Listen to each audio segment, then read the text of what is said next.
Good morning, dear students. And I am teaching chapter 7. And name of the chapter 7 is the conservation of plants and animals. And now come to the how can we overcome the problems of deforestation.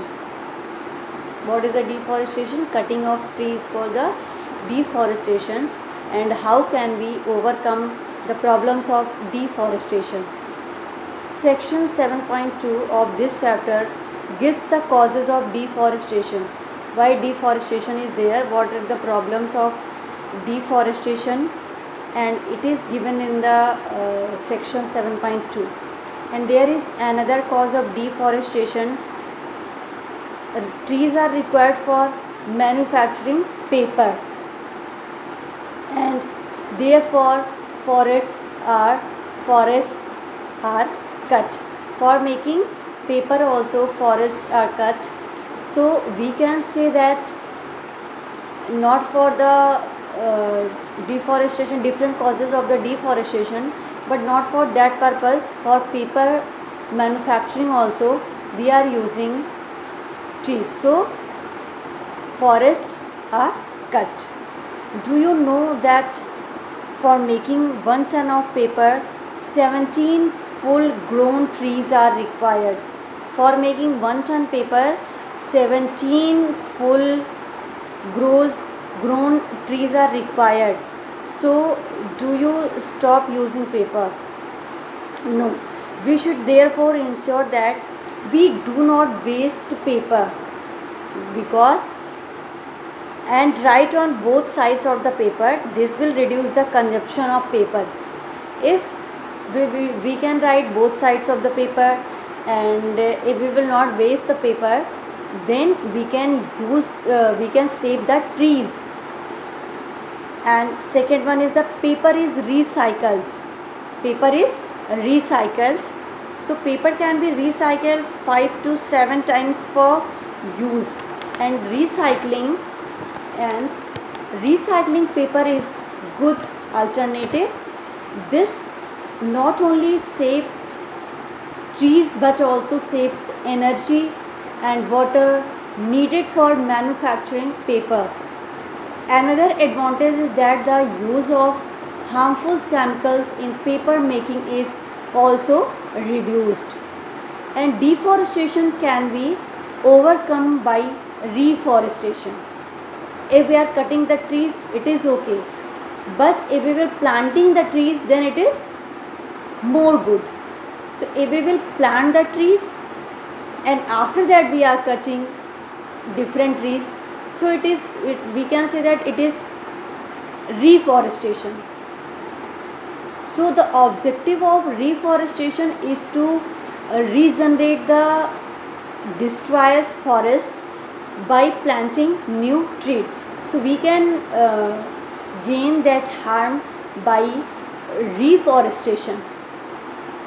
In India, we have the following acts aimed at preservation and conservation of forests, and to meet the basic need of the people living in and around the forest areas. 2 acts are there: forest conservation, for conservation, and for the protection. Acts are there, so you cannot cut the more trees. Some trees are banned also, you cannot cut.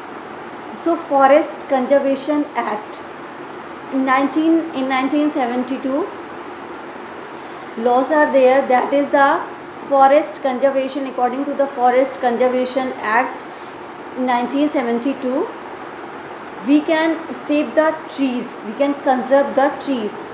Wild Protection Act 1972 amended in 1991. And protected areas. What is the protected areas?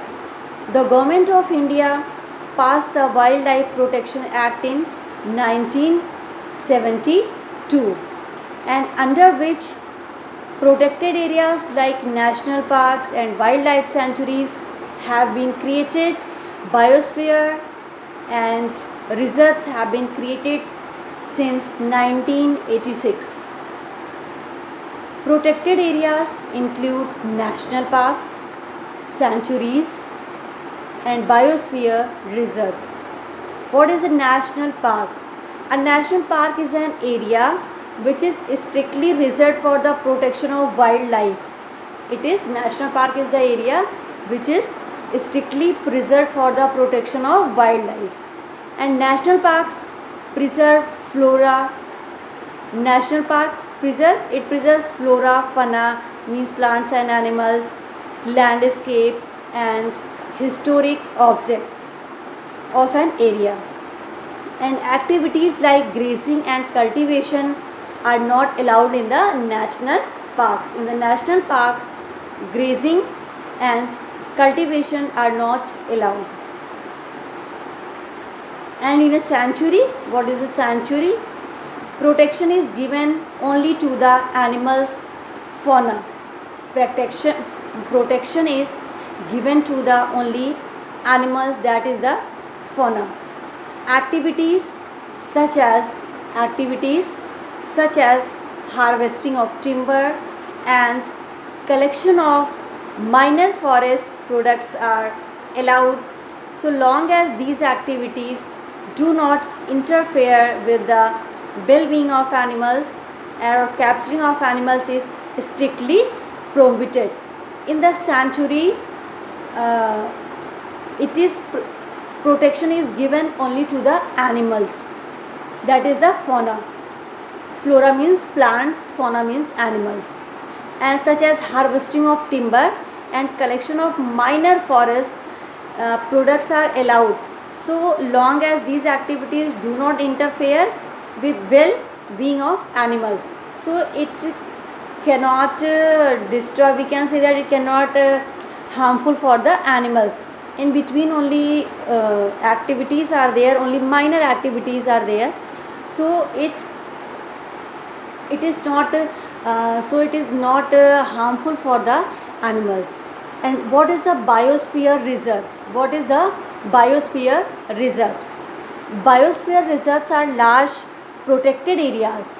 Biosphere reserves are the large protected areas, whereas people are in different components of the system, and these are multi-purpose protected areas being developed to conserve. What is the biosphere? It is a large protected areas where people are in important components of the system. In this, people are the important components of the system, and collection of the minor and these are the multi-purpose protected areas. This is the multi-purpose protected areas, and these are means conserve biodiversity, preserve ecological balance.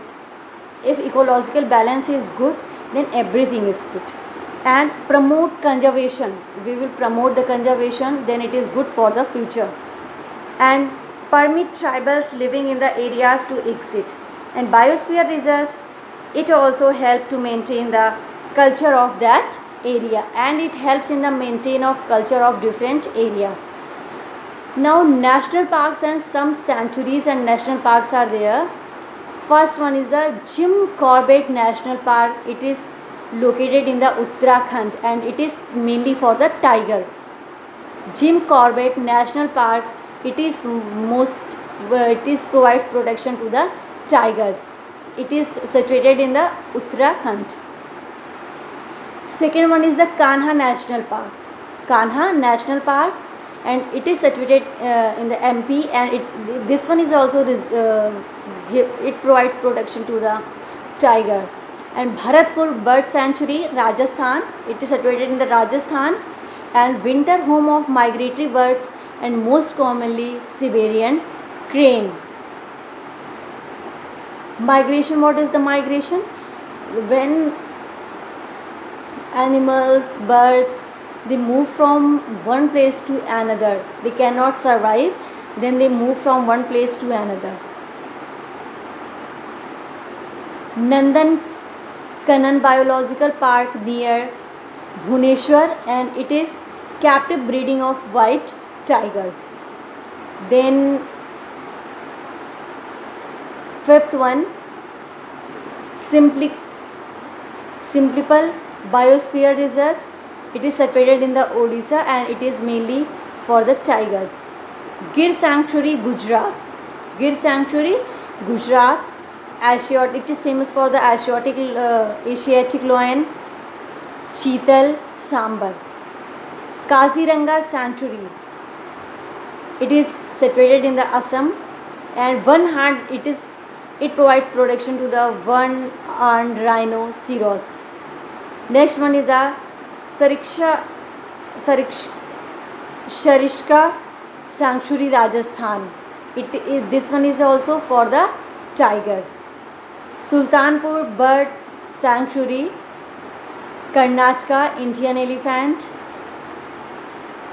Madumblai Sanctuary, Tamil Nadu, and it is for the Indian elephant. And then National Botanical Garden, West Bengal, rare species of plants. What is the Biosphere Reserves? Biosphere Reserve is mentioned above are the area meant for conservation of biodiversity, that is plants and animals, microorganisms, or biodiversity, that is plants and animals and microorganisms present in an area. In addition, they also help to maintain the culture of that area, and a biosphere reserve may also contain other protected areas like natural parks and sanctuaries in it. For example, Pachmarhi Biosphere Reserves consist of one national park named Satpura and two wildlife sanctuaries named Bori and Pachmarhi. So till here you will take revision, and tomorrow I will start from the activity 7.2.